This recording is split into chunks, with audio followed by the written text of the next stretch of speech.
2:8 மகளே கேள், பொறுக்கிக் கொள்ள வேறே வயல். ஏன் இந்த கண்டிஷன் ரூத்து பார்த்து சொல்லணும்? ஏன்னா வேற வயல் போன ஆளு வீட்டுல இருக்கிறாங்க. யாரு? நகோமி கூட்டிட்டு போனது யாரு? எலிமெலேக். ஒரு ஆளு வேற வயலுக்கு போய் அவ்வளோ வாங்கிட்டு வந்திருக்கிறாங்க. இப்ப அந்த வீட்டுல நீ இருக்கிற. இந்த ஸ்டோரி ரிப்பீட் ஆக கூடாது. இனி உன் குடும்பம், இந்த குடும்பம் இழந்த குடும்பம், இடிஞ்ச குடும்பம், இப்படி பேர் வாங்க கூடாது. இனி எப்படி பேர் வாங்கணும் தெரியுமா?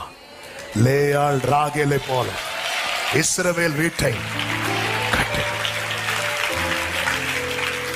இனி தரித்திரம், இழப்பு என்கிற ஸ்டோரி உன் லைஃப்ல ரிப்பீட் ஆக கூடாது. ஒருவேளை அப்படிப்பட்ட இழப்பை கண்டு